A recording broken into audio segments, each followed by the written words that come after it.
This is Daily Blast Live. We're talking about what you're talking about. Get real. No. Y'all, This just is stop. a sham. It's finally here. Drum roll. Welcome to DBL. Happy Wednesday. Yeah, man, feeling good. Little hump day action. Yeah, let's Gotta do throw it. it out there. Gotta throw it out there. All right, let's just jump right in. I was going to say it. Hump day. You took our moment. You took it. Stick around. We never know what's coming. More stars were spotted at the Cannes Film Festival yesterday. Nick Cage was there looking cool, promoting his movie, The Surfer. Oh, that's Nick Cage That is right there. Classic Nick. I love it. I like the little career resurgence he's had as well. He's Yeah, I very like cool. it. Everybody loves Nick. He's a Coppola. Yeah. Bella Hadid left nothing to the imagination in this sheer Saint Laurent gown at the Apprentice premiere. All right, thoughts, ladies? I love it. She looked fabulous. My thought is she in the movie? That's a good thought. And the thought is no. Matt Dillon also hit the red carpet with the cast of his new film Marcelo Mio. All right, looking good. Dylan. I haven't seen him in a while. I haven't haven't seen him in a while either. either. Good for you, buddy. Former Destiny's Child singer Kelly Rowland was also at the same premiere in this strapless red gown. But check out this video of Kelly going up the stairs on the red carpet. So a security guard moves her along as Kelly waves to the crowd. Then the guard appears to almost step on Kelly's dress.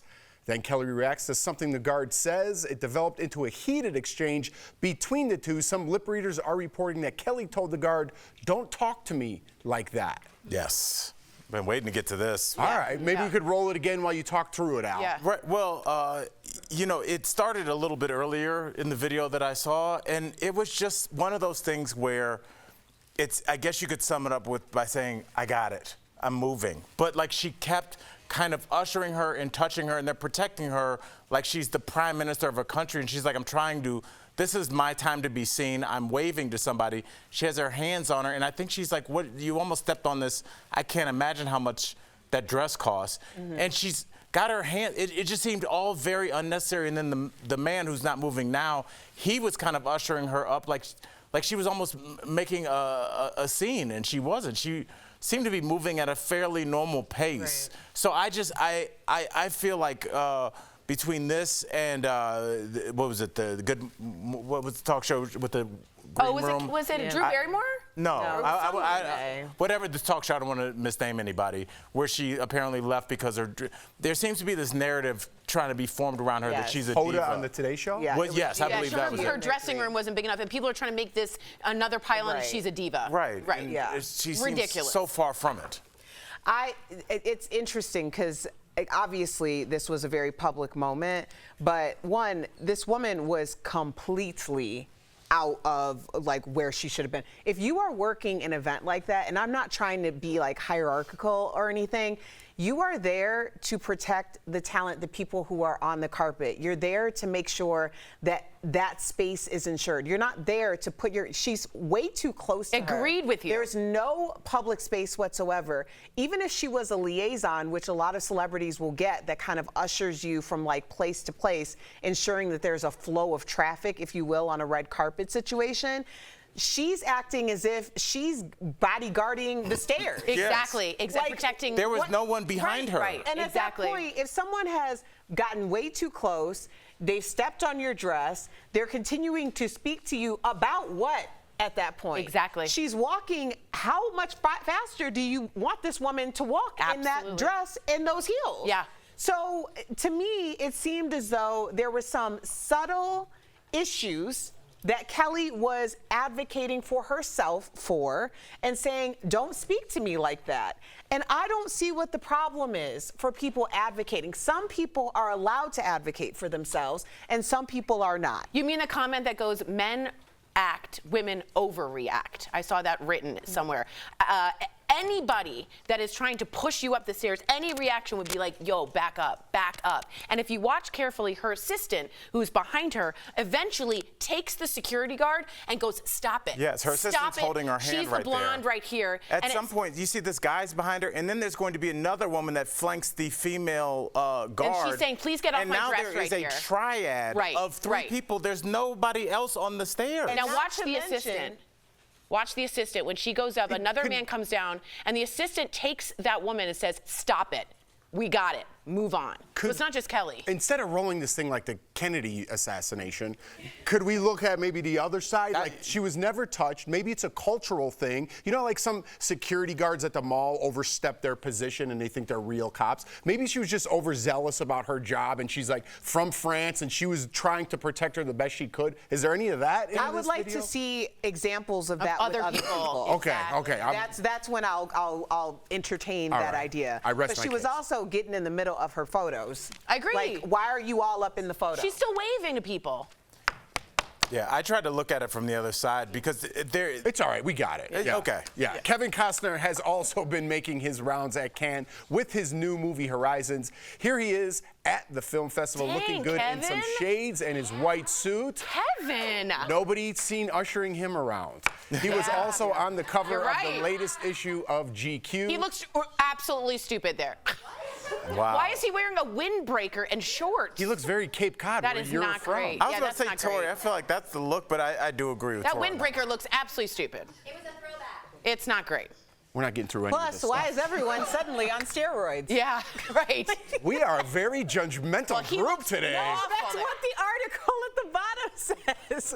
He Is looks that a killer whale in there? Climate change. Says, I didn't realize everyone was suddenly on steroids. The beachers are ruined. It looks like an LL Bean is all I'm saying. Go All ahead. right, geez Louise. Sorry, go Kevin. ahead. During a conversation with the magazine, Kevin dished on his role in Whitney Houston's hit song, I Will Always Love You, from their movie The Bodyguard. We all know it. Not only did Kevin suggest Whitney sing the Dolly Parton song for the film, that people might not know. I didn't even know that was a Dolly Parton song. Yeah, But he also confirmed he was the one who suggested she sing the first lines of the song a cappella. Let's watch. When you want to impress, you get all the bells and whistles, right? You get all the bells and whistles, and the symphony's playing, and you can impress. But think about an apology that you would want to say to somebody, that you would want them to understand that you really meant every word you were saying to them. And what if you did it without music? I don't need music to tell you that I love you, that I want to apologize to you, that you did something for me. And of course, the music kicked in after, but it was so much more powerful for her to start that without music. That's brilliant if that's true. Kevin trying to make I me don't cry. care. Who did it? That was the most transformative moment of like cinema history. Yeah, it was. And that movie and that music put together. And may I tell you a fact?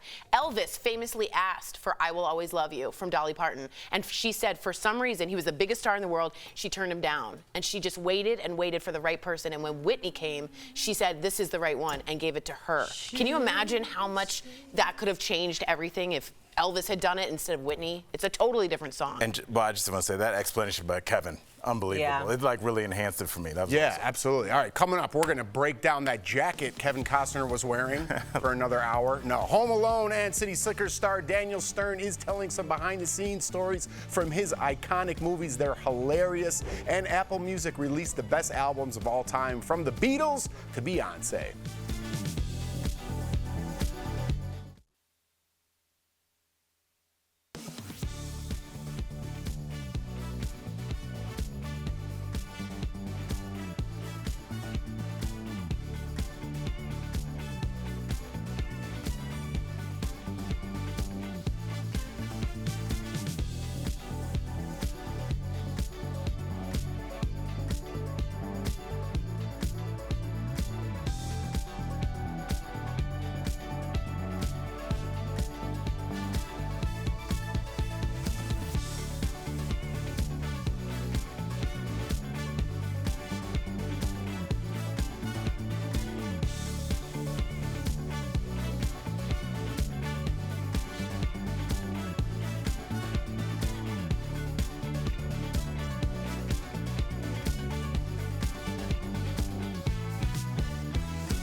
Welcome back. That brings back some memories. Man. That's Lauryn Hill's hit song Doo-Wop from her album, The Miseducation of Lauryn Hill. It's Apple Music's #1 pick for the top 100 greatest albums ever made. It beat out Michael Jackson's Thriller, The Beatles' Abbey Road, and Purple Rain from Prince and the Revolution. I believe, was that the 3-disc CD? It was. That was a Yes, good sir. one. That was a good one. Some other classics made the list, but let's see if you agree with their ranking. So Fleetwood Mac's 1977 album Rumors came in at number 11. That's a great album. Beyonce is on the list twice, of course, with Lemonade, took the number 10 spot, and her self-titled album is at number 36.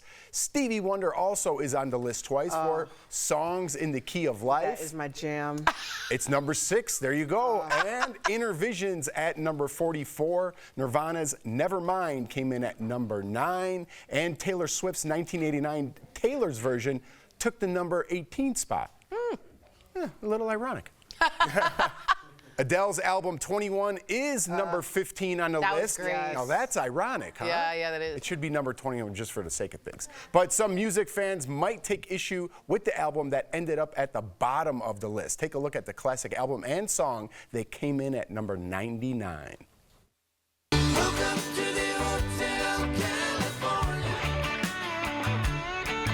Such a lovely place, such a lovely place, such a lovely face.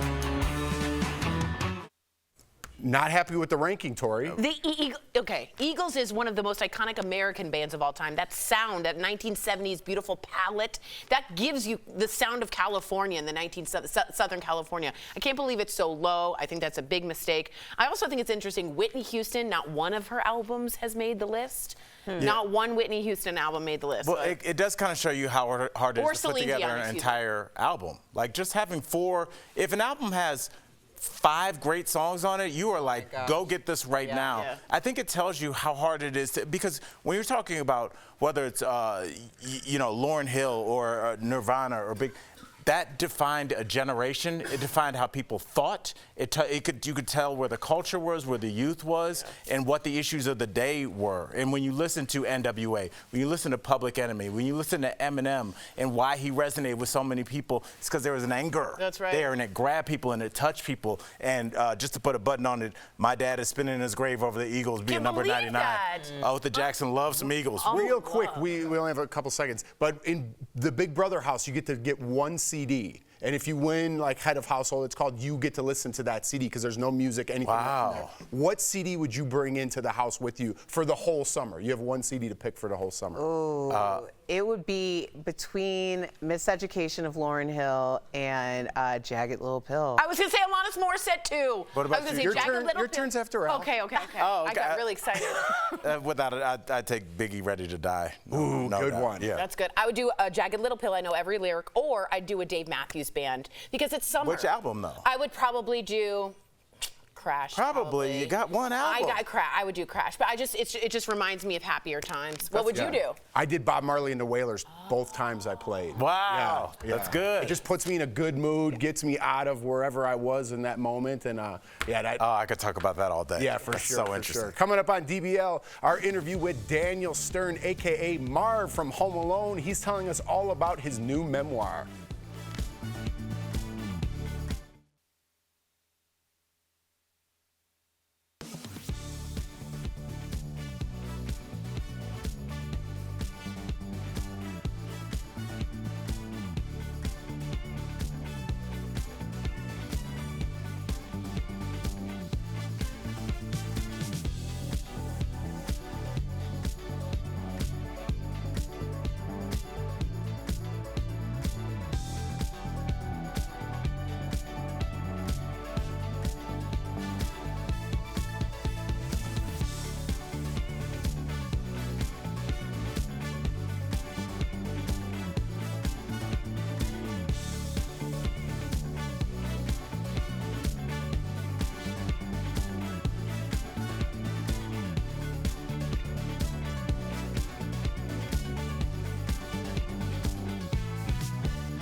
funny. Welcome back. That was a clip from Home Alone. You know Daniel Stern is the wet bandit, the sticky bandit, and who can forget the city slicker. Earlier, we spoke with Daniel Stern all about his new memoir, Home and Alone. Take a look. Please welcome to the show. We love him, Daniel Stern. Thank you so much. Thanks for having me. Wow, can you believe it? I really have a book out. You were holding it. I got it. You did it. That's Yep, great. I got connections, Daniel. Yes, I do. Give me Crazy. a call. Daniel, let's jump right in. My kids are 5 and 7, and they don't care what I do or who I talk to. Today, they're going to care. Yeah. We're talking, Seriously. we're talking to Marv. Yeah, they're going to love this. So I got Oh, right on, man. I got to ask you about Home Alone. I love audition stories, and I hear you actually insisted on auditioning for Marv twice. What do you think was missing from your first audition? You know, when I read that script, I mean, it was the script read like the movie, perfect, funny. It was a movie I had to be in. I wanted to be in. I did the audition. I went and met Chris Columbus. Did the audition in the office somewhere. I was driving home. And I just felt like, oh, I could have done it better. After hearing what Chris had talked about, I thought I could do it better. I could do it better. I drove off. I stopped on the freeway. There was before cell phones, so I called my agent and said, I got to go back. I got to go back. I think I can do it better. They said, don't go back. Don't go back. Don't be a fool. I talked them into going back. I went back and did another audition. I don't know what I did different. I don't think I did much different. Chris told me later, you already had the part, but I just wanted to be part of the movie so much that I wanted to be sure, you know? Wow. That story could have went a lot differently. Yes, thank that's goodness. amazing. That's good. I like that It sure resilience. could. All right, one of your most memorable scenes, which the whole studio cracked up when we talked about it, is when Kevin put the tarantula on your face. Okay, what was that day? We're playing it. There it is on set. And how did everyone react to that blood-curdling scream? And did you have to do that several takes? That scream? Here it is. There it is. That was a crazy moment, you know, because we had been doing a lot of stunts, and they'd made like fake Christmas bulbs to crush under my feet, or a rubber nail to stick in my foot. But when I got there, that was a real spider, and crawling on my face. I was like, "There's no prop for this one." So there it is. Yeah, that's. That is an iconic moment. By that point, I was having so much fun doing the stunts. I said, all right, let's do it. I did ask the tarantula wrangler, like, if I scream, is that going to scare the spider? Right. And he said, spiders can't hear. Which, as far as I know, spiders don't have ears, but I was not an expert. But I took a chance and just let it rip. I was trying to go after the scream that the woman in Psycho from the shower scene. I thought that would be kind of funny, but that scream has lived on for a long time. Yeah, that's an Easter egg. I like that. I don't know how you did that, but obviously Home Alone's getting a lot of love. Yeah, he just said how he did it. Yeah, he literally just told us. He just said it. Sorry, sir. I was not going to make fun of Sam's old telephone she did to start the interview. What? Because I'm a professional. Okay, all right. No one has a phone like that. I digress. Obviously Home Alone's getting a lot of love as it should, but I'm a city slickers guy, okay? Yeah. All right. The argument at the Christmas party when do not call Mr. Levine. That's for me. And I read that you did all your own stunts, but you turned down the horse riding lessons. So why'd you do that, and did you regret it? No, I came on the movie very late, actually. I didn't turn down the horseback riding lessons. I was too late, and there was no way I was ever going to learn to really ride a horse anyway. In terms of doing my own stunts, I did, that's me on a horse right there, but I had an incredible stuntman. And even on the simple stuff, my stuntman would ride my horse and have my horse know exactly what it was supposed to do, because all I could do was hang on. I mean, the thing that ended up being funny was that I was such a terrible rider that I started getting all the laughs as being a real city slicker. Billy and Bruno were like experts on the horse, and I think they were trying to copy me of how bad a rider I actually was. Thank you so much, Daniel. DBL Nation. Pick up Daniel's book, Home and Alone, available now. Thank you again. We'll be right back. Thank you. Thanks, brother.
Welcome back. The room's still buzzing about the Top 100 album. Yes. When it comes to health insurance, there are a lot of myths. Here's one of them. You can't sign up for new insurance to cover pre-existing conditions. Well, that's totally false. Most policies cover pre-existing conditions, even for seniors, but there may be a waiting period before coverage starts. Have you ever looked at the fine print of your insurance? I mean, it's a lengthy I tried. pamphlet. I tried to read it, and then when I got to like heretofore and like thus, I was like, I'd like to take a nap. Yes. And I did. I took a confused nap instead. All I need is one therefore. And Yeah. I'm out. Or hence. And I'm hoping, you know, something like this could help me understand, because I don't want to sign things because I know that's permanent, and I know deep in my heart I didn't read this thing, but I have to turn it in by a certain time. Commitment issues. I do. Well, the thing is, I have commitment issues, and I don't know what I've committed to. Yeah. So that is definitely an issue. Yeah, better So- benefits could help you at least get through it and be understanding of it without feeling like you're signing your life away. See, I want to get all the information from Better Benefits and then act like everybody's stupid for not knowing it. It's like, Wow. oh, you didn't know that? You didn't read that? It's Oh, unkind. I got you. It's unkind. Well, guess what? Knowing what your insurance will or will not cover is important, and Better Benefits can help. Many Americans already on Medicare may not have a plan with all the benefits accessible to them, so reach out to Medicare Advantage advisors today. The benefit review is free. Just call 800-293-9930. I had a question. What if you listen to like a CD that you would bring to like Big Brother, like one you've never heard of, so that you wouldn't get bored, like an opera or You something? want to roll the dice with Yeah. one CD for You're right. 3 months? Yo, that's That's a big dice roll. yeah. I would not do that. Erica, are you staying firm in your choice? Yeah, I was just thinking the summer of Mel LaRue with my college roommate. Oh. It was over and over and over again. Love it though. Yes. All right. We'll see you guys tomorrow. We'll see Hello. what the dice roll.